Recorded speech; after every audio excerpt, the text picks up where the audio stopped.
Welcome back. It was a headline in a local paper that stated no major shakeup will ensue as a result of the Democrats gaining the majority, as the Republicans will in fact keep the leadership. It was an article that some refer to as a Trojan horse. Joining Professor Ron McNinch for this segment is his public policy student, Desi Regis. Thank you very much for joining us, Desi. Thank you for having me. I'm going to get to you in just a moment. Ron, let's talk about this Trojan horse accusation. Well, certainly the question is who should take the majority, or actually the majority is the Democrats. So the question now is who should take the leadership. Now we were right here a couple of months ago saying this is not an election about people. This is an election about parties. This is an election about party control, and that's what ended up happening.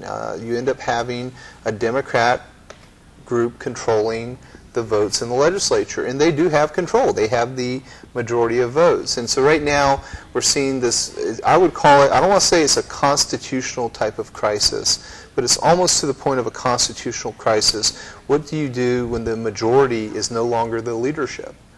And that's a fair question. Now, when the article came out last week, basically I was joking right here in this very place that, as I said earlier, you might as well believe in Easter Bunny and Santa Claus if you don't believe anything's going to happen, because things always happen in politics, and politics is about who gets what, when, and how. And so the power distribution within the legislature is very, very important. There are several factors, though, that make this one different. One, we just probably have a 4-month policy window. The legislature moves at a snail's pace on everything. It's not as if you change the leadership and a lot of things happen. Probably not a lot will happen between now and the November election. And so this is, I think, more of a symbolic issue over who has control of the gavel more than anything else. But I think it's one that is very, very important. One thing that is always a concern is, do the voters feel that they were being given the accurate information by the actors involved? There's going to be a change, there's no change, and so that's the key thing. And I know, and one other key thing, and the person quoted in the paper on Saturday was Senator Roy Respicio. Absolutely, one of my favorite senators, and a stand-up, upright, right person. But remember, when you're in a majority, you're only one of 8, and so you might have one person say one thing, but then a whole group of other people feel another way. And so, but I think that in general, that the numbers from our election and the numbers from our polls, there are no surprises. It was no surprise that Senator B.J. Cruz was reelected. There was no surprise that Prop A was defeated. No surprises at all. But my own feeling, this is my own feeling. This is me talking with my neutral hat on. In politics, you run unopposed or you run scared.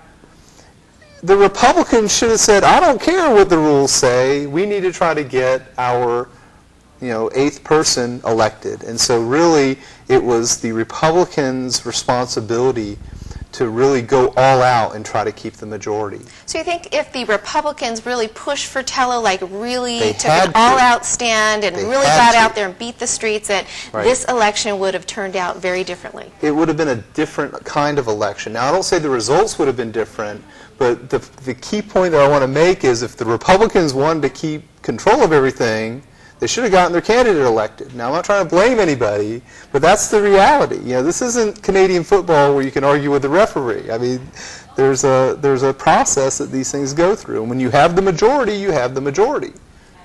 And that, in fact, it is a fascinating process, a process for which Desi was able to participate in. Desi, tell us what your role entailed in this process and what you learned.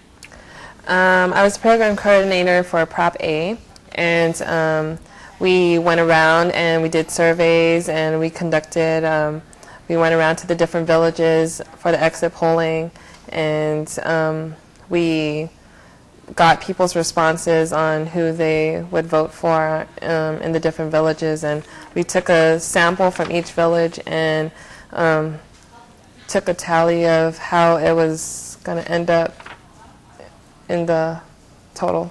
And she coordinated the Forbidden Forum on Prop A. Oh, tell us about that. How did that work? That was fun. We got to hear what what Prop A, people who are against it and people who are for it, what their responses were. And Dr. McNinch was for, I mean, he was coordinating for Prop A because there was no representatives. Because it was overwhelmingly defeated, Prop A that is, tell us what are the majority responses that you read or heard, sorry. For against Yes. Against Prop A, there was What were the reasons? that first of all for religious reasons. So would you say religion came in number one or the top three as to three. reasons? Okay, good to Yes. know. What else? What are the top And three? then also how it's a monopoly and how it has gangster tactics and Wow. yeah, if they came about a different way, a different planning on how to.